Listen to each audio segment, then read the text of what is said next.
시험 이후에 오는 응답. 아프리카에는 여러분 전해오는 이야기 중에 이런 이야기가 있다고 합니다. 할아버지와 이제 손주와의 대화죠. 잘 아시는 아마 내용일 거예요. 할아버지가 손주에게 이렇게 이야기를 합니다. 얘야, 우리 안에는 두 마리의 늑대가 있단다. 한 마리는 악한 늑대이고 또 한 마리는 선한 늑대란다. 그래서 이 두 마리의 늑대는 항상 내 안에서 싸우지. 그래서 이제 손주가 할아버지에게 물어봅니다. 할아버지, 그러면 어떤 늑대가 이겨요? 물어보니까는 할아버지의 대답이 이렇게 대답을 하십니다. 네가 밥을 주는 늑대가 이기게 되지. 밥을 주는 늑대. 내가 악한 늑대에게 계속 밥을 줍니다. 악한 늑대 편에 서서 우리에게는 많은 일들이 있을 건데 내가 악한 생각, 그쪽에 자꾸 내가 생각하면 그 늑대에 밥을 주는 거예요.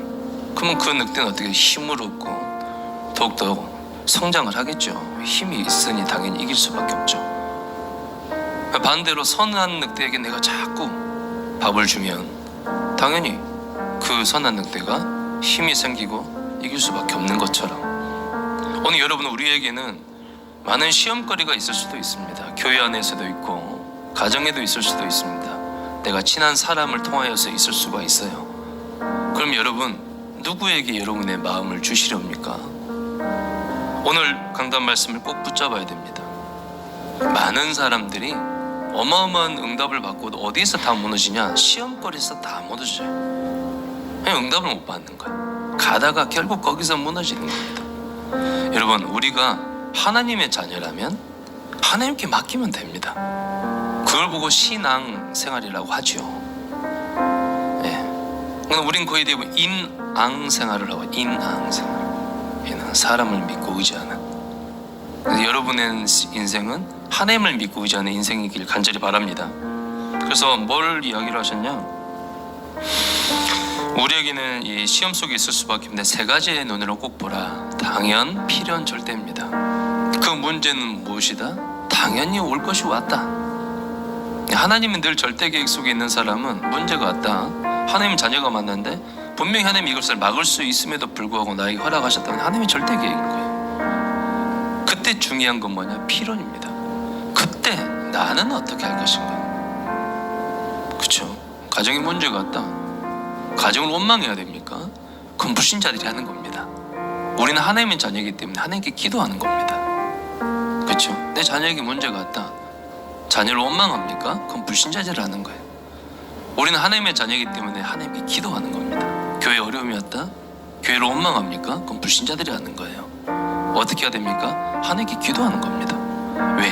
하나님은 살아있기 때문에. 그래서 첫 번째, 이유 없는 대열에 서라. 사탄을 무너뜨리는 최고의 고백이 뭐라고 그랬습니까? 그리 아니하실지라도 죽으면 죽으리라. 하나님 살아있으니까. 안희숙 여사 이 고백이 너무 멋있더라고.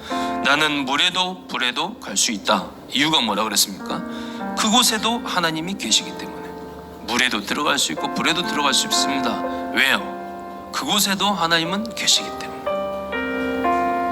그게 사탄을 무너뜨린 고백이에요. 나는 괜찮아. 이 문제도 괜찮습니다. 저 문제도 괜찮습니다. 왜? 하나님 살아있으니까. 그게 안 되면 사실 하나님 안 믿는 거거든. 늘 말씀드리지만 여러분, 하나님의 그 크신 계획이 사람 때문에 무너집니까? 절대 안 그래요. 상황 때문에 무너지나요? 절대 안 그래요. 기도하는 사람의 능력은요, 어마어마한 겁니다. 여러분 당장만 보지 마시고 한 주간 동안 어떻게 하시나? 2023년에 계속 모든 걸 기도로 연결하시는 축복의 사람들 되시길 간절히 바랍니다. 두 번째, 사람의 대열에 서지 말고 하나님의 대열에 서라. 베드로와 요한이요, 성령의 충만을 받고 죽음 앞에서 사도행전 4장 19절 말씀해 보니까 대제사장들이 이 베드로와 요한을 죽이려고 하거든요. 그때 베드로와 요한의 고백이 얼마나 멋있어요. 내가 하나님 앞에서 너희의 말을 듣는 것이 하나님의 말씀을 듣는 것보다 옳은가 판단하라. 사람 말 듣지 마시고 참고하셔요. 도와주셔야 되고 존중해 주셔야 돼요. 사람은. 그러나 그것보다 더 중요한 것이 하나님의 말씀이에요. 하나님은 된다는데 자꾸 내가 안 된대. 그러면 안 되죠. 여러분 누굽니까? 하나님의 자녀입니다. 어떻게 서세요? 사람 편에 서지 말고 어떻게? 하나님 편에 서시길 바랍니다. 여러분을 통해서 세계복음 한다. 이거 어떻게 내가 합니까? 아니에요. 하나님이 말씀하셨으면 되는 겁니다. 여러분 믿으시길 간절히 바랍니다. 세 번째, 문제 대열에 서지 말고 응답의 대열에 서라. 하나님은 여러분 반드시 문제 뒤에 응답으로 연결합니다. 거의 대부분 그렇습니다. 큰 거일수록 더 그렇습니다. 문제에서 딱 넘어지지 마시고 어떻게 하시라? 문제 뒤에 주시는 그 응답의 대열 속에 여러분 꼭 서시기 바랍니다. 결론, 여러분 24는 우리의 인간의 시간입니다. 그렇죠? 근데 여러분 꼭 생각해야 됩니다. 우리 항상 24, 근데 우리가 기도하는 것은 24, 25 영원이에요. 즉 하나님의 격과 영원히 연결되는 그것을 여러분이 24 하라는 것이죠. 2024년도에 그렇게 될 때 무한세계의 힘의 역사들이 여러분 가운데 성취될 것을 믿습니다. 혹시 여러분 한 주간 동안 어려운 일 있으셨습니까? 힘들고 지금도 풀리지 않는 아주 똘똘 묶어져 있는 잘못된 매듭같이 오늘 여러분이 풀려고 하면 풀리지 않습니다. 하나님께 맡기시길 바랍니다. 하나님께 맡기실 때, 하나님께 기도할 때, 그래서 예배에 성공하셔야 돼요. 기도에 꼭 성공하셔야 돼요. 그것이 여러분의 최고의 축복을 믿습니다. 이 시간 기도할 때 하나님, 나의 인생 전체를 하나님 오직 하나님께 맡깁니다. 우리 교회를 하나님께 맡기고 내 이 문제 또한 하나님께 맡기고 내 가정도 내 자녀도 하나님께 맡깁니다. 완전하신 하나님께서 완벽하게 하나님께서 원하신 대로 하나님의 계획대로 이루시고 성취하여 주시옵소서. 하나님, 나는 절대로 사람의 편에 서지 않고 내 편에 서지 않고 하나님의 대열 가운데 있겠습니다. 우리 한번 같이 기도하도록 하겠습니다.